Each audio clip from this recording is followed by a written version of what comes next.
దొంగ కాటతో ప్రత్తి కొంటూ రైతులను మోసం చేస్తున్న జూలూరుపాడు వాళ్ళని పట్టుకున్న చెర్ల రైతులు. దయచేసి ఇలాంటి వాళ్లకు పత్తి మిరపకాయలు అమ్మి మోసపోకండి రైతన్నలారా.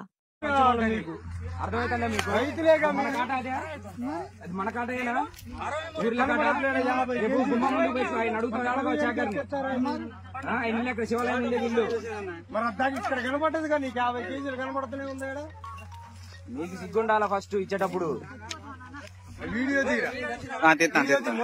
తీస్తాను మొత్తం వీడియో మొత్తం గ్రూపులలో ఎదురుపోయి మొత్తం నలుగురు నాటకాలు దిగుతారు.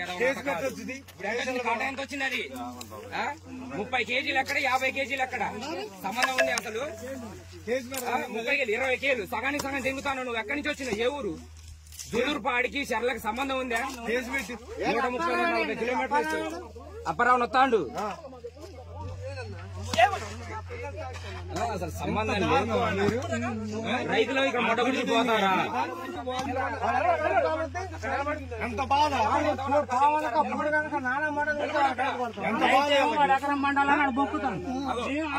కాటా కూడా 30 కేజీలు వచ్చిందట. మన కాట మీద 50 కేజీలు వస్తుంది. 20 కేజీలు మోసం, 20 కేజీలు తేడా.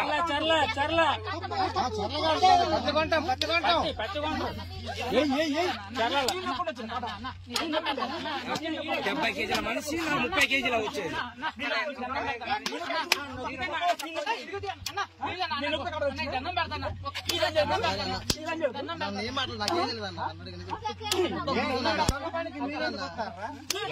తెలిసి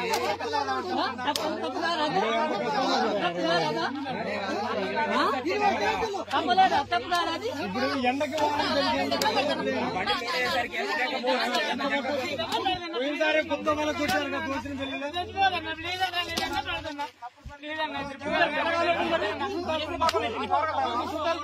దోచిన మోసం చేస్తాను.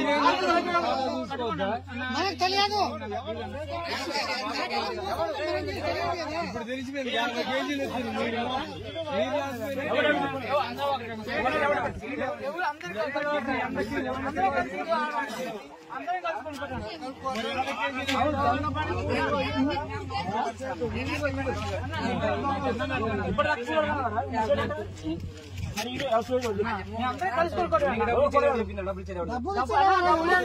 కలిపే అన్న వచ్చాన్న ప్రామిస్ అన్న దైవ సాక్షి అవుతున్నా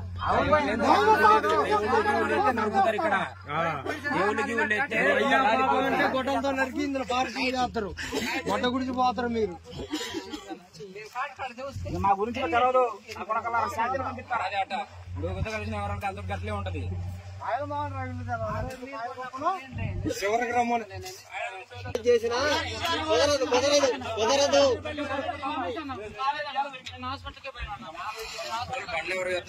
ఈ ఫ్రాడ్ ఏంటి అంటారు. 1 కేజీ కాదు 2 కేజీలు కాదు. అది 1 కేజీ 1/2 కేజీ అన్న ఒక లెక్క ఉంటది కదా. 1/2 కేజీ కూడా మా రైతులందరేమో మీరు దేవుళ్ళు అనుకుంటారు, మమ్మల్ని దెయ్యాలాగుతారు. ఎందుకంటే మీరు కాడాలు తెంగుతారు, రేటు పెడతారు కదా. మీరు దేవుళ్ళు మీరు దెయ్యాలు 65 కొన్నరాట. మీరు దేవుళ్ళ ధర్మం ఇల్లు కూడా చూపించి 60 కొన్నరాట. మేము 65 కొన్నాం, 65 కొన్నాం. మాకేమర్థం